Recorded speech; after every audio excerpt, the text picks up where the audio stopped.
If you're in the UK, doing a bit of a test here, having a wander around the woods for a live stream and see what the bandwidth is like, whether it's good enough for keeping the video going. Just going along the path through the woods at the moment. It's pretty muddy here today, been a lot of overnight rain.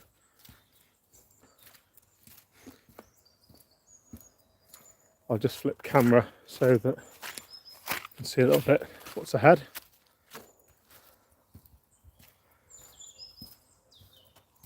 This is our bit of woodland on the right here, and I know the people are in the bit on the left of the path. I'm expecting we're going to see a bit of flooding up ahead. That's one of my reasons for coming this way, because I think I'm going to be coming back later with a drain rod. The reason for that is we've got a culvert taking a kind of winter stream under the track here. It was an absolute quagmire when we bought the wood years ago, so we've done quite a bit to drain it, but it's still not quite good enough yet. I'll show you what it's looking like now. So, a bit of water there, quite squelchy because you've got my boots on. Got my chainsaw boots on today. My preferred woodland boots. So actually this one's not doing too badly. The water is flowing there through the culvert, so could be worse. I was sent a video of it by a friend flowing over the top, and actually you can see where it's kind of cut a channel there as it's flowed over. I think it wasn't actually blocked, it was just the sheer volume of water, and you can see kind of how wet the woodland is here, because the water's not actually flowing over the top there. You can see it's kind of coming underground and coming out of these different channels. So this is a really boggy part of the woods, but that's what makes it kind of interesting here. There's different types of woodland in different bits, and this, you can see behind me, this is all hazel right here, but there's also quite a lot of alder, which does really like to grow in this wet ground. It likes to have its feet wet. Some ash as well, which seems to do okay here, but that has suffered a bit from dieback. This is one of my favourite trees here. This is just a sweet chestnut, but it's a maiden in that it's never actually been coppiced before. It's still, you know, it's grown from a seedling at some point, and I remember when we cut along the sides of the path here, we actually left this one, and it was only, you know, about as thick as your leg at that point. And you know, if you look at the size of it now, I'll stand next to it for comparison, get it in shot. It's become quite a big tree during the time that we've owned the woodland. So yeah, it's quite nice to see a tree grow and develop over time like that. I'm going to take a turn off this path in a minute. Just ahead here, there was some wind-blown ash over the winter, which I cleared up, and I've just stacked that on a couple of bearers there to come and pick up at a later date. So come back to that at another point.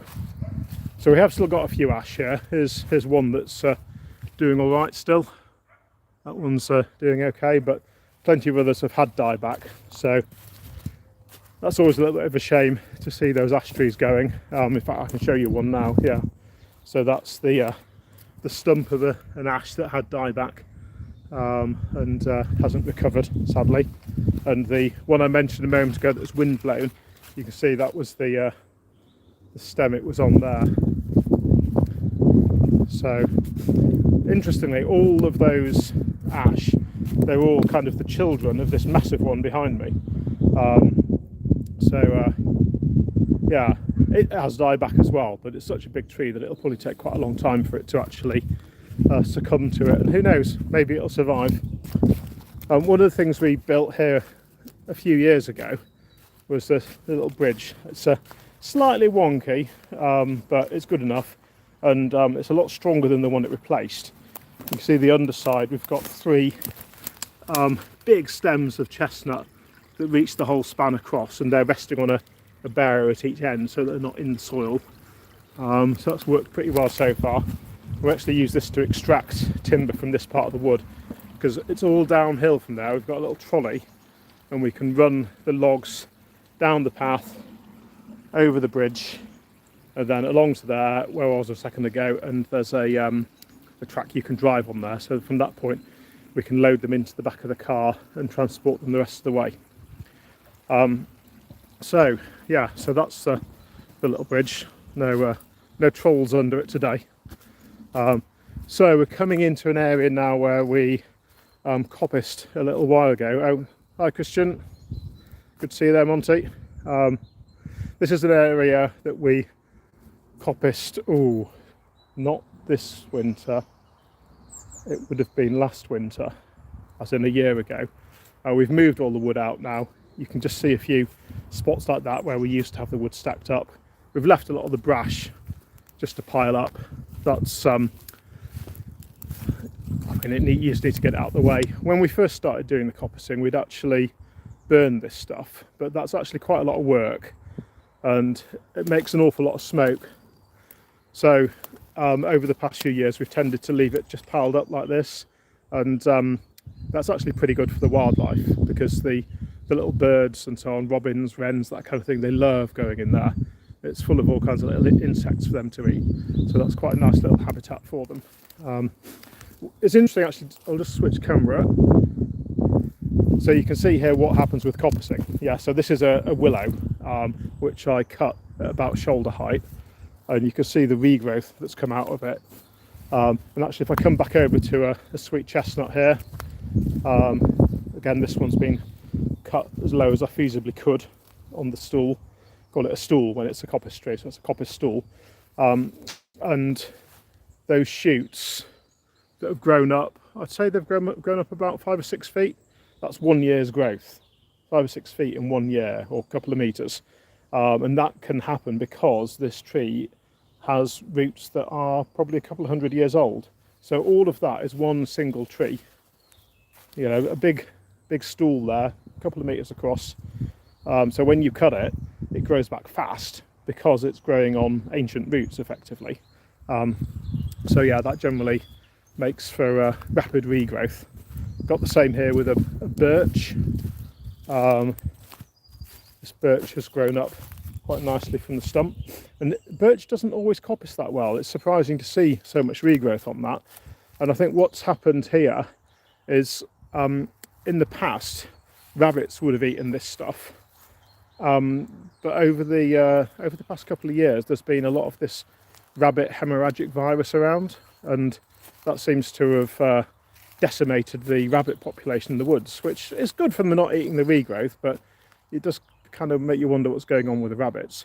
You can see here obviously there's a kind of clearing where we coppiced a year ago, but we've selected a few trees to leave. You can see a nice tall birch that we've left there, the idea being that that one is going to be reseeding and helping new regrowth come up in the area. I'll maybe go through another bit later on where we can see some of that regrowth.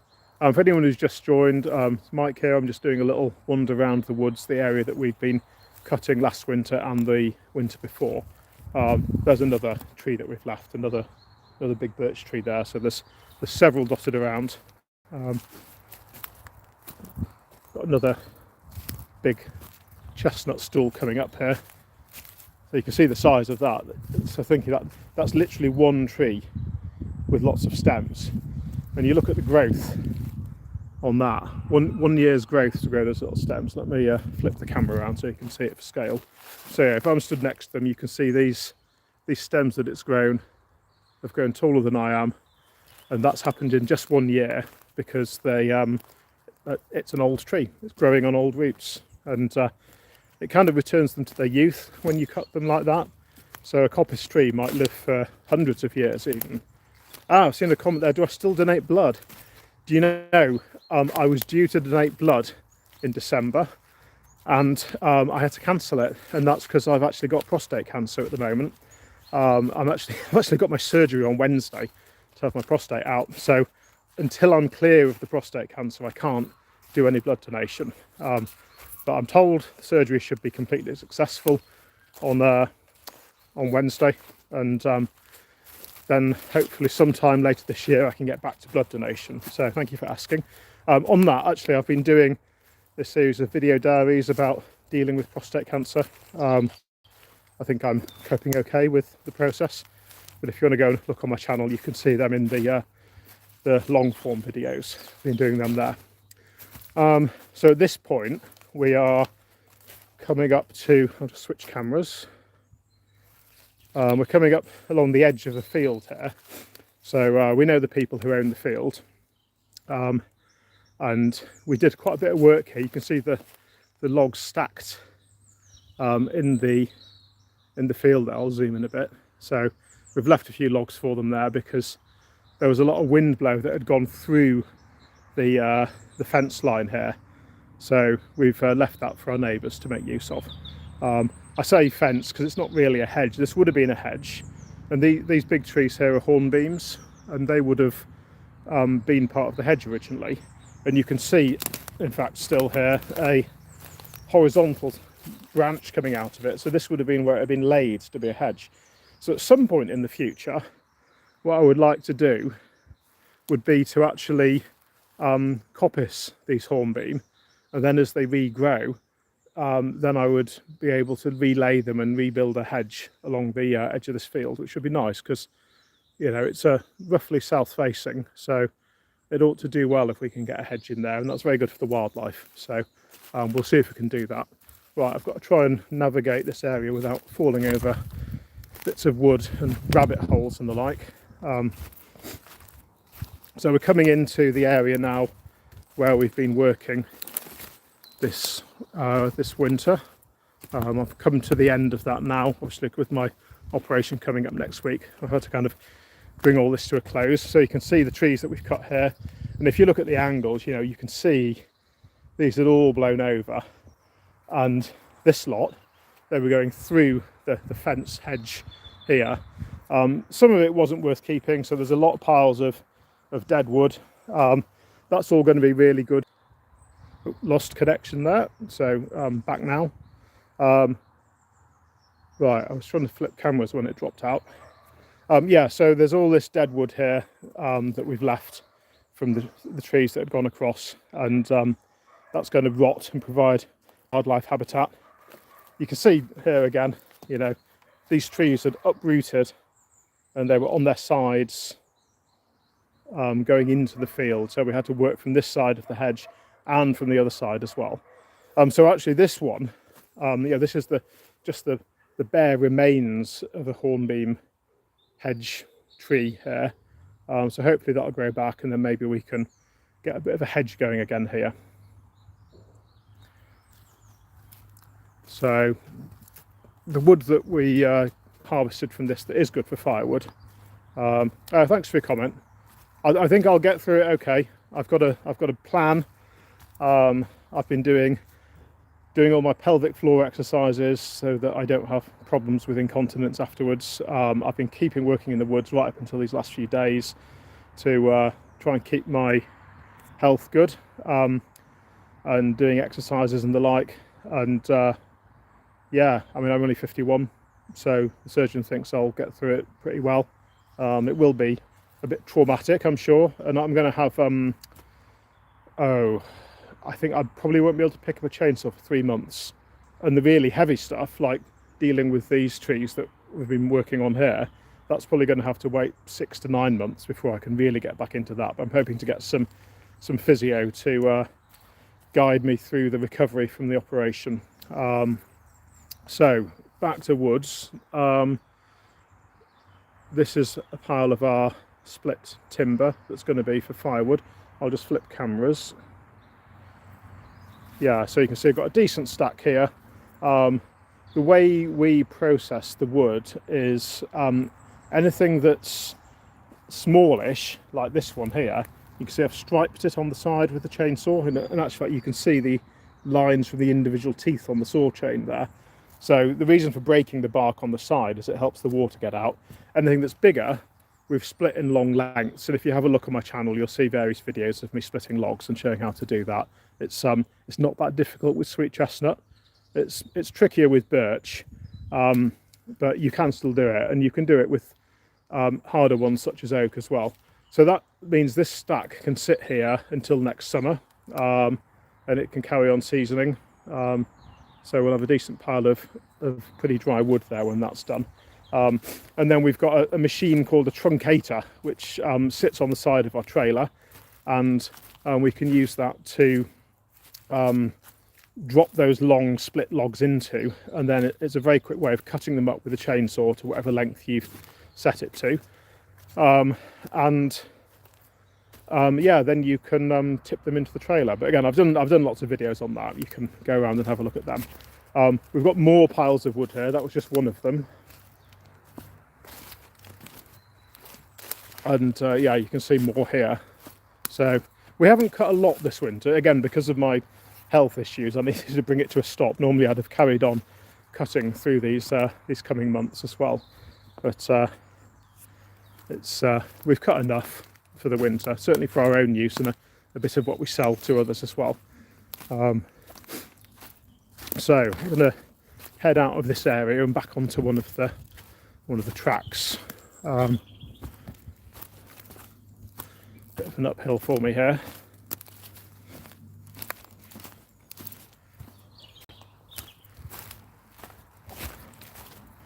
What's quite nice here, we've got quite a lot of holly in the woods. That's generally spread by birds because they eat the berries and poop the seeds out later.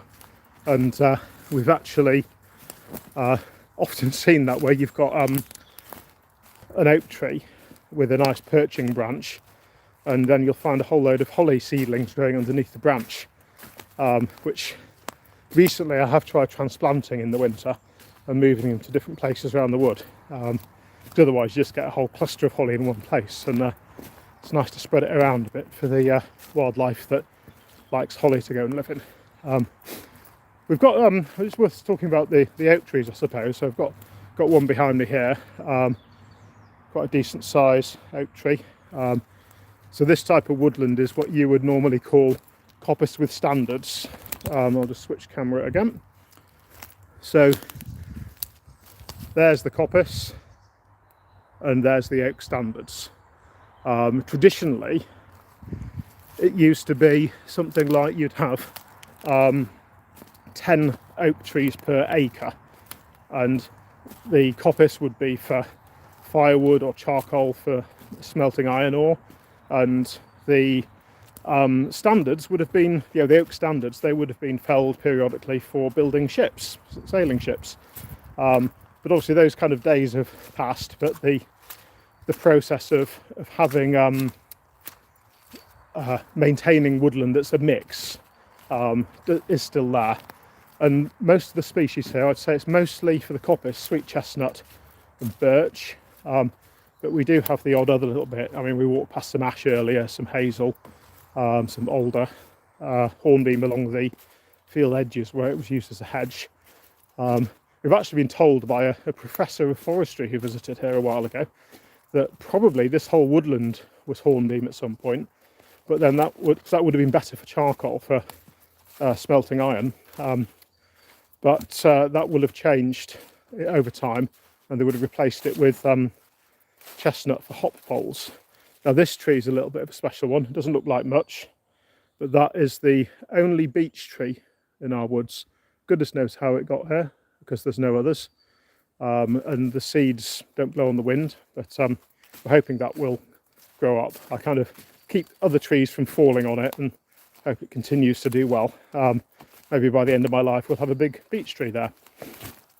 We've actually got a little bit of a rare tree coming up ahead. I'll just switch camera. So a couple of oak trees there, but in between them, this, initially I thought it was an oak from the bark, but it's not. That is a wild service tree. It used to be also known as checkers from the appearance of the berries that grow on it. And I don't know if I can find any of its leaves lying around here. It's a bit late in the season, but it's kind of like a maple, really, in terms of how the leaves look. And it used to be the case that you would brew a kind of beer from the berries. And the trouble is that we haven't had hot enough summer for it to produce much fruit, so I've never seen berries on it yet. But we have got a few other young ones planted around the woods. A friend of mine planted some of them as a memorial to someone who died. And so yeah, we'll hopefully see some more wild service coming along soon. Right, we're just heading down this track now. It's quite hilly, this part of the woods. And all around I'll see little bits like this where I did some work here because there was a coppice stool that had blown over. You can just see the stems there, so that had blown over. It was leaning into the track. So we've processed that and left the wood to pick up because this is a drivable track in the summer. I wouldn't really want to drive it at this time of year. It'd make quite a mess. But yeah, that'll be a summer job, recovering that firewood. For those who just joined, it's Mike here, just having a walk around the woods. We've been looking at where we were coppicing or doing forestry work this winter and last winter, and the firewood that stacked up. Got an interesting little feature coming on the left in a minute, and I'll switch cameras in a moment so you can have a look at it. We've actually got a couple of springs. They do dry up if the weather gets really dry, but for most of the year, make sure I don't slip over here, for most of the year the water does run okay. So let's switch. And this one we actually dammed it up slightly to create a little bit of a pool there. So the spring is up there, and that shape is the shape of a wild pig. So we've got wild boar that come and bathe here. You can just about see their track where they come in on that side, and they like lolling around in the mud here. Apparently the mud is good for getting the parasites off them, and then they come out and they head off down this way. Their tracks aren't always very obvious, and you see we've got another spring here which is a bit more obvious. So that, again, let me zoom in a little bit. So yeah, you can see there's very wet ground there coming up from that spring. So yeah, it's quite nice having these little bits of water around the woods. I wouldn't say this is a wet woodland as woodlands go, but certainly this time of year it's got quite a few streams and things flowing in it. So yeah, looking forward to spring at the moment. Although actually, see, there's already some signs. If I come over here, we've got a lot of honeysuckle, and you can see this is already growing up pretty nicely. So we've already got some kind of fresh leaves coming on here, and that's a really nice plant to have in the woods. It's the food plant for the caterpillars for the white admiral butterfly. I mean, sometimes when you're felling a tree, it's got honeysuckle on it and you do have to cut it off. But when I can, I'll try and separate it from the tree before felling it so it can carry on growing and make its way up another neighbouring tree. So yeah, this area behind me, this is an area that we haven't yet coppiced anything in. And we've owned the wood since 2007, but you know, we cut maybe a third to half an acre a year. That's enough for our own firewood use and the stuff that we sell. Yeah, what's interesting is when you've got a bit of land you haven't yet actively worked in, because you don't really know it that well. You know, so I've walked through this area, you know, maybe 5 or 10 times over the years, but an area that I've worked in, I'll have spent days there in individual spots doing stuff with trees, noticing the wildlife, and then you kind of feel a real connection to that little bit of the land. So it's weird. There's parts of the wood that I don't feel we know very well yet. There's a couple of ones I like here. So a long time ago, I say a long time, I suppose it is 2008-9, along both edges of this path, we cut the trees back to create a wider you know, gap in the woods for the sunlight to come in, so butterflies could kind of migrate along it, which worked really well. And when we found unusual trees along that length, we saved them and didn't cut them. So there's a couple here, just little oak trees, one behind me there, a little one and a bigger one, and another one there. And you know, they've been growing up since we left them. But when we left these, you know, you look at it now, it's you know, you can't get a hand around it now. When we left them, when we were cutting this, whatever, 18 years ago, they were just like tiny saplings. They're only like the width of your thumb. So it's really nice to see trees come on and develop that you've selectively left when you've been doing some felling, just to see that diversity improve. Getting a bit wet underfoot again here. That's an area where I've tried to drain it, but there's not really anywhere for the water to drain to. So we're going to come along to a bit in a minute where I've got a culvert under the path. Now, when we got the woods in 2007, this area I'm about to go over was like a foot deep in mud, 30 centimetres deep, and there would have been absolutely no question of driving through it, and it would have been pretty tricky to walk through as well. So we put a culvert in under the path, there's just a pipe buried to take the stream under the path rather than over it. And unfortunately, you know, it's a woodland, there's leaves, they blow into it, it blocks up. And I'll just switch the camera around so you can see what's going on at the moment. So the ditch that gathers the water is full to the brim. The water is flowing over the path. It's meant to be going under. I don't know if you can see because of the reflection, but there's a lot of wood and twigs and leaves under the water there, and it's all flowing over the top. So my next job is to clear this thing up. I'm going to need to get in there. I've brought some drain rods with me, so I'm going to do that in a minute, and I won't keep the video running then, because I don't think you want to just watch me huffing and puffing, shoving a drain rod through a pipe. Getting back near our kind of camp area now, and here is much older wood. So this is wood that we would be cutting up in the near future for firewood. Some's already gone off this stack, so as you can see there's a bit missing there. So this wood, say a couple of years old. I'll just go in to see it. So yeah, it's this is thoroughly dry, ready for burning. So we extract it from wherever we felled it, and then bring it back to these stacks here, which we can access all year round, whatever the mud conditions are like, and stick a tarp over the top to cover it up, and that generally does the job. We cut an awful lot of wood a year ago, and quite a lot 2 years ago, so we've built up a really big store of wood here. I'll just show you, we'll walk along it. So this is 2 meters or 6 feet deep. It's up to head height, so that is going to keep us going for quite a while. So yeah, we've got 2 or 3 stacks like that. So yeah, right, I think I need to go off and clear that culvert now. So thanks for those that have tuned in to watch, and thank you very much for the super chat donation there as well. That's much appreciated, and I will try doing another one of these soon. Bye for now.